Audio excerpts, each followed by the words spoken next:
Nikon has really developed a long and proud expertise in high precision optics, right? Everything from photography to integrated circuits, we've been involved in. We really combine the Japanese craftsmanship with, over a century of innovation, with the mission always being to offer unmatched quality of vision and durability. There's actually a fun fact, and what really interests me about Nikon is that in every single Nikon product and every single vertical that you look at Nikon's in, there's an optical lens system. So we are a true lenswear company. We only deal in lenses, and we have no other verticals to focus in.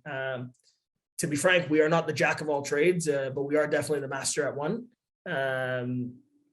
Because of this, let's say this foundation of lenses, we actually share one joint research facility among all our divisions because of the commonality. It's called the Nikon Core Tech Center. And in fact, actually, another part that really interests me, because my educational background is engineering, so all about R&D and whatnot. So the fact that I learned as I got a little bit more entrenched into Nikon is actually 7% of Nikon's gross revenue is actually funneled back into R&D, which is twice the amount of our closest competitor. And it's through the R&D that they've created this legendary brand for over 100 years. You fast forward to 2021, you're looking at it, you're like, Nikon cameras, but there's all these other cameras out there, but the Nikon name still stays true of mind. It still invokes that quality and that trustworthiness of a brand at the top of a consumer's mind.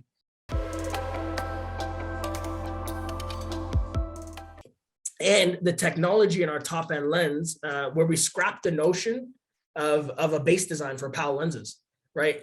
When we talk about progressive lenses, and I'll shift gear, I'll go through each portfolio here, but when we shift gears and we talk about progressive lenses, that there's always this one commonality that comes up, and it's always that thing that you've heard is, oh, I can't adapt to this lens. Oh, I prefer the X design over the My style. I prefer the individual two or whatnot. And this is because all lenses inherently are designed with a base design, and it's up to your patient or customer to adapt to it.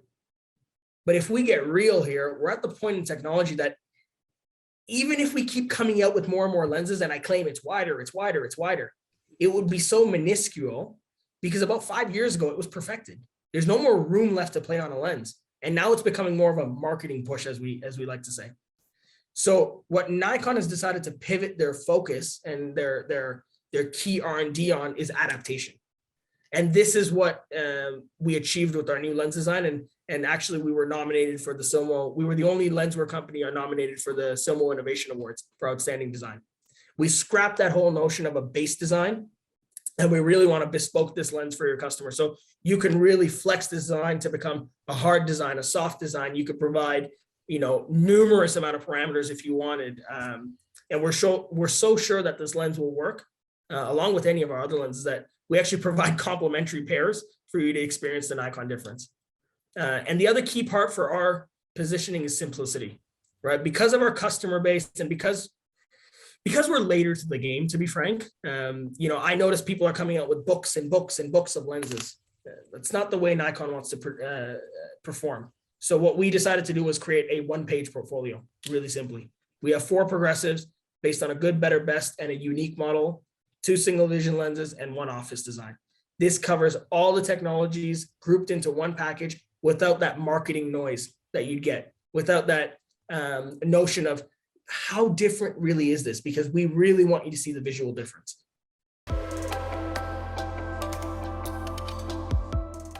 Yeah, this is exactly it, right? Adaptation is exactly that. Like, because, in our marketplace, we've always designed lenses with the lens technology in mind, and we haven't taken the patient into consideration, right? So it's always been the patient will adapt to the lens eventually. Your eyes will eventually focus onto the right areas, and you'll be okay. Give it 2 weeks. Because we scrapped that notion in our top end lens of that base design, and now you can actually customize it right from the get-go. You can even give us, something really interesting. You can even give us what they were wearing previously. If they were wearing Essilor, Hoya, Zeiss, you can actually tell us this, and we'll map the distortion pattern, because the idea for adaptation for us is we want as little swim effect and as great power distribution as possible.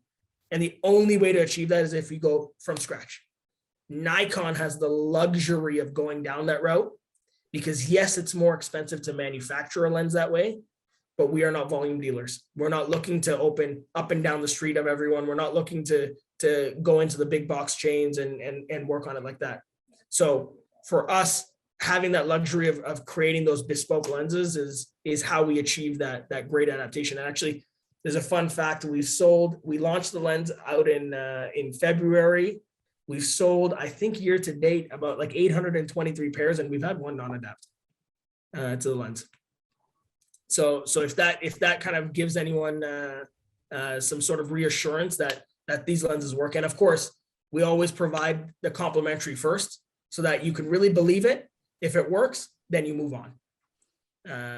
And then the last piece I do like to add is, and you mentioned it, is that customization piece.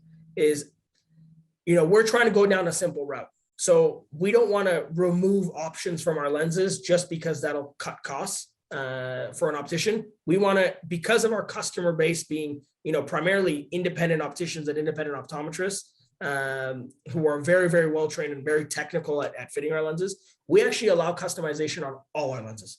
So you can go and select corridors on our lenses. You can go and provide base curves from anywhere from 2 to 8. You can give us fitting parameters. You can go the whole 9 route. Yeah, absolutely. So we've got 2 options that come into play. Our SeeCoat Blue is our coating. It's our blue light coating. It was the first generation. It was the first coating to be ever introduced into the marketplace. It's called the SeeCoat Blue. So what it is essentially it's a coating that filters about 40% of blue light. You will see let's call it like a blue reflection because it's doing its job. But our blue reflection is a true blue. It's not purple. It's not any other color because we're filtering true high energy blue light. And that's called the SeeCoat Blue, and it's a coating you can apply on any of our products. You pair it up with transitions, and you're really maximizing the blue light, both protection and the style of it. We've also got an option where you can get it in mask, so in the material itself. You won't get the same amount of protection, but really the in material is designed for aesthetics. People who don't like the reflection, well, we have let's call it a halfway point, which is in the material, which gives you about 20% protection. You look at the industry standard, that is the industry standard, just because those blanks are pretty much industry standard. So with blue light, you've got 2 options with Nikon, both a coating, which gives you maximum, and then you've got a in mask, which gives you part of the way there, but it's for aesthetics, right? And it's for someone who's not spending all their time on the computer, right? But our blue light coating, the best way to, like I said, experience it, and as Steve said, is for you to actually order a sample and take a look at it.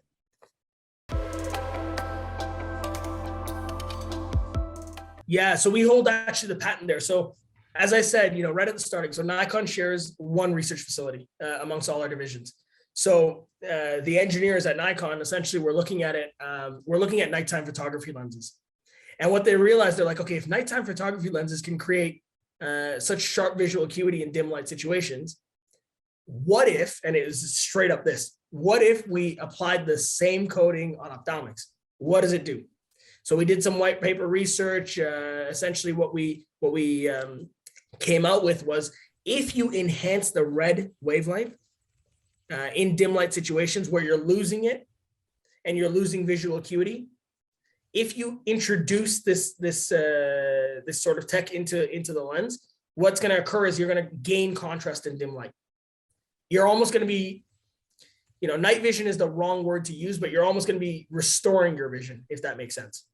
And the SeeCoat Bright, the biggest differences that are seen are in presbyopes, because as their eye ages, it starts to cloud, it starts to lose visual acuity. You'll notice if you ever go into a restaurant, you'll see some folks with their phone on the menu where you could see it clearly, right? SeeCoat Bright, what it does is it amplifies the red wavelength in dim light and just shows more of a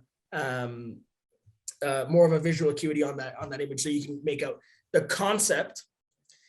So I use nighttime photography as an example, but the easiest concept to understand this is, why are exit signs lit in red, right? Why is it written exit in red and not other colors? Is because when an emergency occurs, lights turn off. You want to be clearly able to make out that says exit.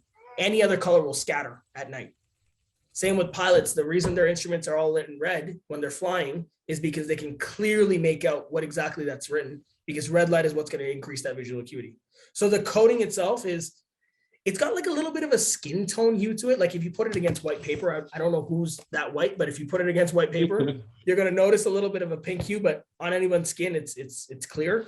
The only catch, and I like to mention this because we have some potential accounts or accounts there, is that we only manufacture this out of Japan. It's proprietary tech. We actually haven't opened it in any of our labs. So we only manufacture it out of Japan. So you usually look at about 2 to 3 business days extra.